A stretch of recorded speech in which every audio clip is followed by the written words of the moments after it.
మీరు hair fall తో struggle అవుతున్నారా? 150+ బ్రాంచెస్ ఉన్న అడ్వాన్స్ గ్రో హెయిర్ క్లినిక్ లో ఇప్పుడే ఫ్రీ కన్సల్టేషన్ బుక్ చేసుకోండి. నమస్తే, నేను విజయ్. మార్చి 19 తెలుగు రాష్ట్రాల్లోనే అందరికీ ఉగాది పండుగ జరుపుకోబోతున్నాం అన్న సంగతి తెలుసు. కాకపోతే ఇప్పుడు పవన్ కళ్యాణ్ ఫ్యాన్స్, పవన్ కళ్యాణ్ని అభిమానించే వాళ్ళందరూ కూడా మరో కొత్త పండుగ కోసం ఎదురు చూస్తున్నారు. అదే ఉస్తాద్ భగత్ సింగ్. అదే రోజున సినిమా రిలీజ్ కాబోతుంది. ఈ సినిమా ఎలా ఉండబోతుంది? పవన్ కళ్యాణ్ అభిమాని హరీష్ శంకర్ మళ్ళీ పవన్ కళ్యాణ్ని పోలీస్ పాత్రలో ఉస్తాద్ భగత్ సింగ్లో తీసుకొస్తున్నారు. సో ఈ సినిమా కూడా ఓజీ లాగే ప్రకంపనలు సృష్టించబోతుంది. అసలు సినిమా ఎలా ఉండబోతుందో తెలుసుకునే ప్రయత్నం చేద్దాం. మనతో పాటున్నారు సీనియర్ ఫిల్మ్ జర్నలిస్ట్ ప్రభు గారు. సార్ నమస్తే. నమస్తే. ఏంటి సార్, పవన్ కళ్యాణ్ మ్యానియా మళ్ళీ స్టార్ట్ అవబోతుంది? డెఫినెట్గా మళ్ళీ స్టార్ట్ అయితే ఉంది కదా, మ్యానియా తగ్గితే కదా మళ్ళీ స్టార్ట్. ఓజీ తర్వాత మధ్యలో చిన్న గ్యాప్ వచ్చింది కదా, గ్యాప్ పొలిటికల్. అదే సినిమాకి మధ్య ఉండే గ్యాప్ తప్ప ఎప్పుడైనా స్టార్స్ తాలూకు ఇమేజ్ ఆ మ్యానియా అనేటువంటిది ఎప్పుడు కంటిన్యూ అవుతుంది. బట్ కాకపోతే సినిమా రిలీజ్ టైంలో ఆ హబ్బు మళ్ళీ ఒకసారి హడావుడి మళ్ళీ ఒకసారి స్టార్ట్ అవుతుంది అంతే తప్ప ఆ మ్యానియా అనేది ఎప్పుడు కంటిన్యూ అవుతూనే ఉంటుంది. సో ఓజీకి కంటే కూడా కాస్త హైప్ ఎక్కువనే వచ్చింది అనుకోవాలి. ఎందుకంటే పవన్ కళ్యాణ్ ప్రత్యేకంగా గబ్బర్ సింగ్ సినిమా ఇప్పటికి కూడా గుర్తుంటుంది. సో అలాంటి క్యారెక్టర్ మళ్ళీ ఇక్కడ పవన్ కళ్యాణ్ గారు పోషించబోతున్నారు అంటే అనుకోవచ్చు. గబ్బర్ సింగ్ తర్వాత హరీష్ శంకర్ తన కాంబినేషన్ కాబట్టి మళ్ళీ ఒక పోలీస్ గెటప్ కాబట్టి దాన్ని ఒరిజినల్లో కంటే కూడా చాలా గొప్పగా రీమేక్లో చాలా చాలా చేంజెస్ చేయడం జరిగింది హరీష్ శంకర్ గబ్బర్ సింగ్ విషయంలో.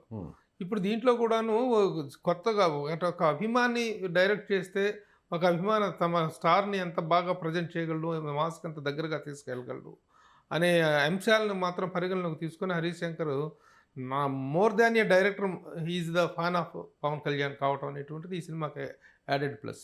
సో ఓజీ కూడా పవన్ కళ్యాణ్ అభిమాని డైరెక్టర్. సో ఇక్కడ కూడా ఈ మధ్య అందరూ కూడా డైరెక్టర్లు, ఎందుకంటే చిరంజీవి గారిని లేకపోతే పవన్ కళ్యాణ్ గారిని లేకపోతే ఈ యంగ్ ఈ స్టార్స్ అందరిని చూస్తూ పెరిగిన డైరెక్టర్స్, వీళ్ళ ఇన్స్పిరేషన్తో ఇండస్ట్రీకి వచ్చిన డైరెక్టర్స్ కాబట్టి వాళ్ళ అవుట్లుక్ డిఫరెంట్గా ఉంటుంది, వాళ్ళ దృక్పథం వేరుగా ఉంటుంది. అభిమానులు ఎలా అయితే అభిమాన తారని చూడాలని ఆశిస్తుంటారో ఆ రేంజ్లో ఆ యాంగిల్లో మాత్రం వీళ్ళ ఆలోచన దృక్పథం ఉంటుంది కాబట్టి ఆ ప్రజెంటేషన్ అనేటువంటిది బాగా ఉండే అవకాశం ఉంటుంది. సో ఓజీ పవన్ ఫ్యాన్స్కి ఒక పెద్ద ఫీస్ట్. సో ఇది కూడా అలాగే ఉండే అవకాశం ఉందా, లేదంటే నార్మల్ ఆడియన్స్ కూడా కనెక్ట్ అవుతుంది? డెఫినెట్గా ఇంకా యాడెడ్ ఇదే అనమాట. ఎందుకంటే ఇతనికి గబ్బర్ సింగ్ అనేటువంటి ఒక సెన్సేషన్ ఉంది. అట్లా వరుసగా సినిమాలన్నీ కూడాను పవన్ కళ్యాణ్ సినిమాలన్నీ కూడా నాట్ డూయింగ్ వెల్ అనుకున్న టైంలో గబ్బర్ సింగ్ వచ్చి ఒక మామూలు హైప్ క్రియేట్ చేయాలి.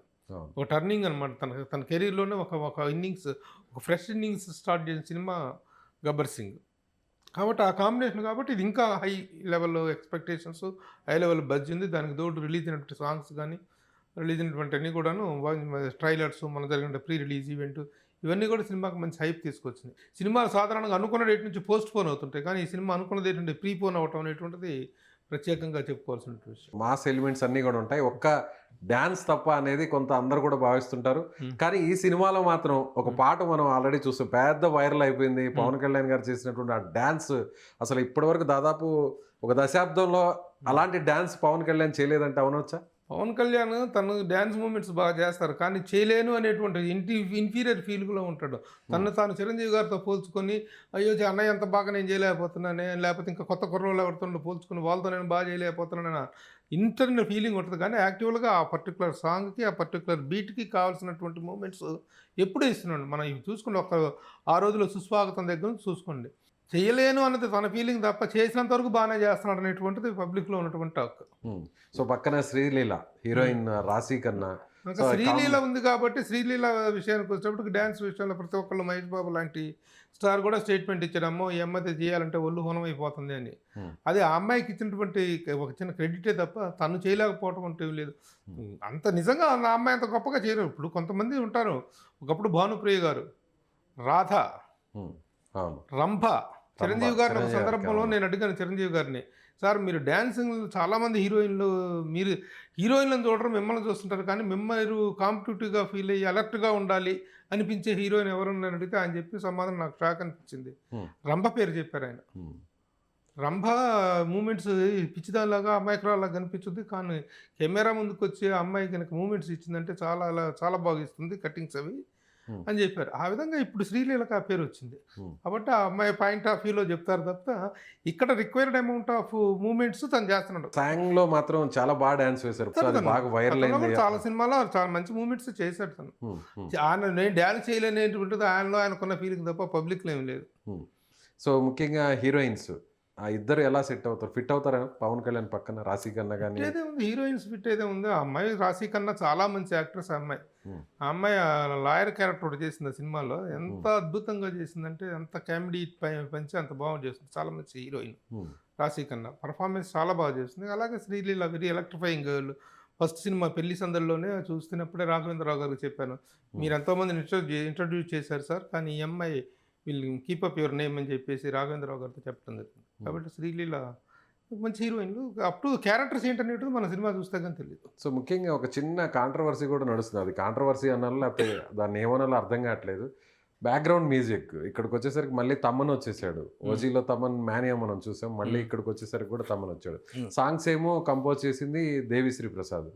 ఎందుకు మైత్రి మూవీస్ సినిమాకి పుష్ప 2లో కూడా చూసాం, బీజిఎంకి వచ్చేసరికి మార్చేశారు, దేవికి ఇవ్వలేదు. మళ్ళీ ఈ సినిమా కూడా అది రిపీట్ అయింది. రీజన్ ఏమై ఉంటుంది? ఏదో అవైలబిలిటీ దేవిశ్రీ ప్రసాద్ చాలా బిజీ మ్యూజిక్ డైరెక్టర్. మ్యూజిక్ అనేటువంటిది యాక్చువల్గా మ్యూజిక్ డైరెక్టర్స్ అనేటి వాళ్ళు, ముఖ్యంగా సినిమా రిలీజ్ టైంలో మ్యూజిక్ డైరెక్టర్లు అనేటి వాళ్ళు ఏడిపిస్తాలి అనేటువంటి ఉద్దేశం అయితే కాదు, కానీ వాళ్ళు ఏడుస్తూనే ఉంటారు. ఎందుకంటే సరైనటువంటి అవుట్పుట్ ఇవ్వటం కోసం, సరైన రిజల్ట్ ఇవ్వటం కోసం దానికి కావాలంత టైం కేటాయించుకోవాలి. కానీ విపరీతమైన అదర్ కమిట్మెంట్స్ వీటి వల్ల అనుకున్న టైంలో ఇవ్వలేకపోతున్నారు. అది కాంట్రవర్సీ అయితే కాంట్రవర్సీ అనుకోవటమే, లేదు అడ్జస్ట్మెంట్ అనుకుంటే అడ్జస్ట్మెంట్ అనుకోవటమే.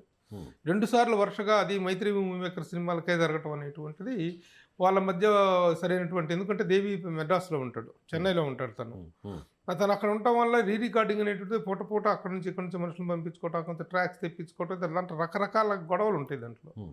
అక్కడ సరైనటువంటి కోఆర్డినేషన్ దొరక్కపోవటమే తప్ప వ్యక్తిగతంగా ఏముంటుంది. ఎంత మంచి మంచి మ్యూజిక్స్ ఇచ్చాడు తను. అదే మైత్రి మేకర్స్ రంగస్థలం లాంటి అద్భుతమైనటువంటి మ్యూజికల్ బొనాన్జా ఇచ్చాడు తను. కాబట్టి ఏదో జరుగుతూ ఉన్నాయి. నాన్ అవైలబిలిటీ, వ్యక్తిగత దేశాలే ఉండవు, ఎవరికెవరు వ్యక్తిగతమైన ఇదేం ఉండదు. Mythri makers producers very lovely beautiful people వాళ్ళు. నవీన్ కానీ మన రవి గారు కానీ వీళ్ళిద్దరూ కూడాను. అయితే వర్క్లో ఉండేటువంటి చిన్న ఒత్తిళ్ళు కారణంగానే తప్ప మనస్పర్ధలు ఉంటాయని అనుకోవటం, ఆ టైం లేకపోవడం. దీనికి తోడు Thaman is available very much here. చాలా ఎలక్ట్రిఫైయింగ్గా వెళ్తున్నాడు తను. పర్టికులర్లీ బీజిఎంస్ విషయంలో, బ్యాక్గ్రౌండ్స్ విషయంలో చాలా బాగా వెళ్తున్నట్టు. ఆ కథ మొత్తాన్ని ఆవాహన చేసుకోవాలి, చేసుకొని దాన్ని చూసేసి దాని ప్రకారం చేస్తున్నాడు. కాబట్టి అది మిస్కమ్యూనికేషను, లేకపోతే ఒక వర్క్ డివైడింగ్లో వచ్చినటువంటి లోపం తప్ప నాట్ పర్సనల్. సో పవన్ కళ్యాణ్ని అంత హీరోయిజం అక్కడ ఎలివేట్ అయింది కూడా ఓజీలో మనం బికాస్ ఆఫ్ ఓన్లీ బీజిఎం అనే అంటారు అందరూ. సో మళ్ళీ అది ఇక్కడ ఏదైనా బీజిఎం అనేటువంటిది, ఆర్ఆర్ అనేటువంటిది యాక్చువల్ ఒరిజినల్ సీన్లో కంటెంట్ వెయిట్ ఉన్నప్పుడు ఆర్ఆర్ అనేటువంటి దాన్ని నెక్స్ట్ లెవెల్కి తీసుకెళ్తుంది. అట్లాగే ఈ సినిమాలో కూడా కొన్ని సన్నివేశాలు మనం చూస్తుంటే ఆ ట్రైలర్లో వాటిని చూపించిన వాటిల్లో RR has taken it to the next level. ఆ ఇంజిన్ ఆర్ఆర్ లేకుండా సినిమా చూడండి ఎట్లుంటుంది అసలు, బ్యాక్గ్రౌండ్ మ్యూజిక్ లేకుండా చాలా ఇదిగా ఉంటుంది. ఆర్ఆర్ పడ్డప్పుడే సినిమాకి జీవం, చైతన్యం. Okay, that is what Thaman is doing very well.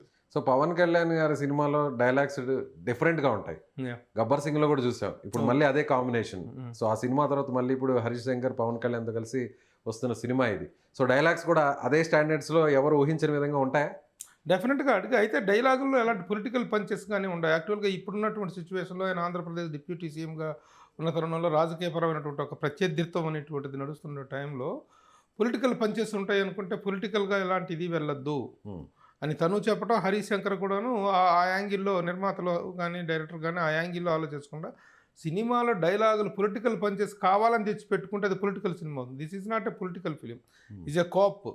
ఒక యాంటాగనిస్ట్కి ప్రొటాగనిస్ట్కి మధ్య ఉండేటువంటి ఒక ఇదిలో ఈయన పోలీస్ ఆఫీసర్గా చేస్తున్నాడు. కాబట్టి ఆ విలన్స్కి వీళ్ళకి మధ్య జరిగేటువంటి వాటిలో వచ్చే పంచి డైలాగులే తప్ప ఒకటేరా ఇది గ్లాసు అంటే సైజు కాదు సైన్యం అనేటువంటి డైలాగ్ కానీ, గ్లాసు పదిలే కొద్ది పదునెక్కుతుంది అనేటువంటి డైలాగుల గురించి కూడా నేను అడగటం జరిగింది హరీష్ శంకర్ ఇంటర్వ్యూ చేసినప్పుడు. అవి అప్పుడు వరకు దాని గురించి రాసినవి తప్ప, అప్పటికే గాజు గ్లాస్ అనేటువంటిది ఉంది, దాన్ని పాయింట్ ఆఫ్ వ్యూలో చేసింది తప్ప, ఆ తర్వాత అధికారంలోకి వచ్చిన తర్వాత ప్రత్యర్థులను దృష్టిలో పెట్టుకుని వేసిన పంచి డైలాగులు, వైఎస్ఆర్సీపీ మీద ప్రత్యేకించి టార్గెటెడ్గా చేసిన డైలాగులు కానీ ఏమీ లేవండి. అది కేవలం ఆయన గ్లాస్ అనేటువంటిది ఆయన ఇది కాబట్టి దాని వరకు చెప్పడం జరిగింది. నో అదర్ పొలిటికల్ పంచెస్ అని చెప్పారు. సో ఆయన పొలిటికల్గా చాలా బిజీగా ఉన్నారు డిప్యూటీ సీఎం. ఆయన అక్కడ కూడా తను ప్రూవ్ చేసుకున్నారు. ఏ చిన్న సమస్య వచ్చినా కూడా వెంటనే రెస్పాండ్ అవుతున్నారు, పరిష్కరిస్తున్నారు. సినిమాలకు ముఖ్యంగా ఆ టైంని కేటాయించగలుగుతున్నారా? ఉస్తాద్కి అనుకున్న సమయానికి ఆ సినిమాని పూర్తి చేయగలిగారా? లేదంటే చేయగలిగారుగా, డే అండ్ నైట్ వర్క్ చేశారండి అని చెప్తున్నారు కదా. డే అంతా రాజకీయాలు చూసుకొని సాయంత్రం పూట ఇట్టప్పటికి చెప్పారు అది స్వయంగానే ప్రత్యేకంగా team సెట్లో చెప్పింది. వేసి ఆ సెట్లో వీళ్ళు కూర్చొని వర్క్ చేయటం అనేది జరిగింది. Hmm. ఎక్కడ ఏమాత్రం అవకాశం ఉంది, తప్పేం లేదు. హ్యాపీగా తన విద్యుత్ ధర్మానికి ఈ రోజున ఏ మంత్రికి తీసిపోని విధంగా ఆన్ స్క్రీన్ మనకు కనిపిస్తున్నారు ఆయన. Hmm. డిప్యూటీ చీఫ్ మినిస్టర్గా ఆయన ఎక్కడెక్కడికి వెళ్తున్నాడో, ఏం చేస్తున్నాడో, ఏ అభివృద్ధి కార్యక్రమంలో పాలు పంచుకుంటాడంతా మనకు క్లియర్గా కనిపిస్తుంది. కానీ ఈ సినిమా తీసిందే మనకు కనిపించదు. Hmm. ఆ సినిమా అనేటువంటి తెర మీద కనిపిస్తుంది సో అది రిలీజ్ రోజున. కాబట్టి ఆ రెండింటికి ఇక చక్కగా న్యాయం చేస్తున్నాడు ఆయన. ప్రభు గారు యాజ్ ఏ సీనియర్ ఫిల్మ్ జర్నలిస్ట్గా, సో పవన్ కళ్యాణ్ గారు రాబోయే సినిమాలు ఇప్పుడు అనేది అందరూ అభిమానులు కూడా ఎదురు చూస్తున్నారు. సో అనౌన్స్మెంట్ ఏమన్నా ఉంటుందా, లేదంటే ఇక్కడితోనే ఆపేస్తారా, ఫుల్ టైం అంతా కూడా పాలిటిక్స్ మీద కేటాయిస్తారా అనే ఆసక్తి అందరిలో కూడా ఇంకా లేదు ఆయన ఫర్దర్ సినిమాలు ఉన్నాయి. ఆయన సినిమాలు గతంలో నేను సినిమాలు వదిలేస్తానని అనౌన్స్ చేసినప్పుడు అభిమానులంతా తీవ్ర స్థాయిలో స్పందించి చేయటం జరిగింది. యాజ్ ఏ జర్నలిస్ట్గా నేను కూడా చాలా సీరియస్గా దాని మీద ఆర్టికల్స్ రాశాను, వీడియోలు చేశాను. ఇది ఎందుకు మానేయాలి సినిమాలు మానేయాల్సిన సంవత్సరం ఉంది. ఉన్న రాజకీయ నాయకులు ఎవరైనా వాళ్ళ వ్యాపారాలు మానుకొని రాజకీయాలు చేస్తున్నారా? రాజకీయాలు చేస్తూనే వాళ్ళ వ్యాపారాలు చేసుకుంటేనే రాజకీయాలు చేస్తున్నారు. అట్లాగే సినిమాలు చేయటం మీ వృత్తి. మీ వృత్తి అయిందాన్ని వదులుకొని నేను సినిమాలు చేసుకుంటే మీరు సినిమా స్టార్ కాబట్టే మీకు ఈ వాల్యూ. ఆ వాల్యూ పోగొట్టుకుంటారంటారేంటి మీరు? ఆ గ్లామర్ని వదులుకుంటారంటారేంటి మీరు?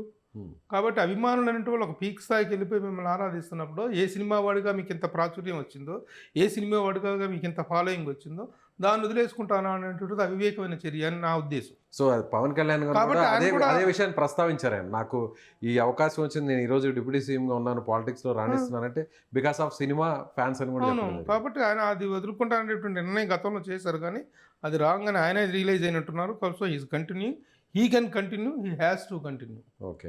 సో త్వరలో అనౌన్స్మెంట్ ఏమైనా ఉండే అవకాశం ఉందంటారా? ఉన్నాయి, ఆల్రెడీ 2-3 సినిమాలు లైనప్లో ఉన్నాయి. లైనప్లో ఉన్నాయి. అఫీషియల్గా అనౌన్స్మెంట్ వస్తాయి. 2-3 సినిమాలు ఉన్నాయి లైనప్లో, చేస్తారు కూడాను. టైం కేటాయింపు అనేటువంటిది, షెడ్యూల్ అనేటువంటిది నిర్మాతలు అకార్డింగ్ టు దట్ ప్లాన్ చేసుకుంటారు. సినిమాకి సంబంధించిన premiere shows, ticket prices hike, వీటి గురించి డిస్కస్ చేస్తే తెలంగాణలో ప్రీమియర్ షోలు బహుశా లేనట్టే అనుకోవచ్చా? ఇంకా లేవు, డిసైడెడ్. టికెట్ల రేట్లు పెరిగేది లేదు, అలాగే ప్రీమియర్ షోలు కూడా లేవు. డిసైడ్ అయిపోయింది కదా, అది ఆంధ్రప్రదేశ్ ప్రభుత్వం అయితే ఇచ్చేసింది. ఫ్యాన్స్ ఇంకా థియేటర్స్లో ఏం లేదు. లాస్ట్ మినిట్ లో ఏమైనా ఉంటుందేమో, కొన్ని సినిమాలకి లాస్ట్ మినిట్ లో రీసెంట్ గా వచ్చిన వాటికి ఇచ్చారు. సో అట్లా ఏమన్నా ప్రీమియర్ షోస్ కానీ ఏమన్నా టికెట్స్ హైక్ ఏమన్నా ఉంటుందేమో అందరూ లేదు. ఇక్కడైతే తెలంగాణ గవర్నమెంట్ అయితే లేదు. సో ఈ మూవీ ఉస్తాద్ భగత్ సింగ్ అటు కేవలం ఫ్యాన్స్కే కాకుండా ఫ్యామిలీ ఎంటర్టైనర్గా కూడా ఈ సినిమా నిలిచే అవకాశం ఉందంటారు? డెఫినెట్గా ఉంటాయి. ఇప్పుడు గబ్బర్ సింగ్ అంతా ఫ్యాన్ సినిమా అనుకున్నాను. సినిమాలో ఎప్పుడైతే ఇంట్రెస్టింగ్ ఎంటర్టైన్మెంట్, సస్టైన్డ్ ఎంటర్టైన్మెంట్ ఉందో అంటే గబ్బర్ సింగ్ అనే టైటిల్ ఏ ఫ్యామిలీ వాళ్ళకన్నా నచ్చుద్దా? నచ్చదు కదా. అది ఏదోలా గబ్బర్ సింగ్ అనుకుంటారు, ఏదో విలన్ క్యారెక్టర్ అది అనుకుంటారు. కానీ సినిమా నచ్చిన తర్వాత కదా ఫ్యామిలీస్ వెళ్ళి చూసారు. అట్లాగే ఇది కూడా ఆల్ క్లాస్ ఆడియన్స్ సినిమా అవుతుంది తప్ప ఒక పర్టికులర్ ఇదేం కదా. ఎంటర్టైన్మెంట్ సినిమా అనేది దాని పర్పస్ 2.5 గంటల సేపు వినోదాన్ని అందిస్తాం. ఆ పర్పస్ నెరవేరితే ఏ టైటిల్ ఉన్నా ఏమైనా చూస్తారు. అందులో స్టార్ సినిమాలకి ఇంకా కూడా చూస్తారు. సో ప్రొడక్షన్ వాల్యూస్, ఇంకా బ్యానర్ చూస్తే మైత్రి మూవీస్ ప్రత్యేకంగా చెప్పాల్సిన అవసరం లేదు. రీసెంట్గా వాళ్ళు తీస్తున్న అన్ని సినిమాలు కూడా బంపర్ హిట్ అవుతున్నాయి. సో ఇది కూడా ఆ కోవలోకి వచ్చే అవకాశం. డెఫినెట్గా ప్రొడక్షన్ వాల్యూస్ విషయంలో మైత్రి మేకర్స్ ఈ మధ్య కాలంలో, గత దశాబ్ద కాలంలో మైత్రి మేకర్స్ అనేటువంటి ఒక బ్యానర్ అనేటువంటిది చాలా అద్భుతంగా రైజ్ అయింది. చాలామంది చాలా గొప్ప పెద్ద సినిమాలు తీశారు, ఎంతోమందికి ఉపాధి కల్పిస్తున్నారు. Wonderful banner. ఆ వాల్యూస్ ఎట్లాగో ఉంటాయి. అందులో ఈ కాంబినేషన్ అనుకున్నప్పుడు డెఫినెట్గా మేకింగ్ వాల్యూస్ టాప్ నాంజీలోనే ఉంటాయి. సో ఇక ఎగర్లీ వెయిటింగ్ ఫ్యాన్స్ అందరూ కూడా మరికొన్ని గంటల్లో సినిమా రిలీజ్ కాబోతుంది. సో మీరు చెప్పినట్టుగా బంపర్ హిట్ అవ్వాలని మనం కూడా కోరుకుందాం. Thank you sir, thank you so much. Thank you.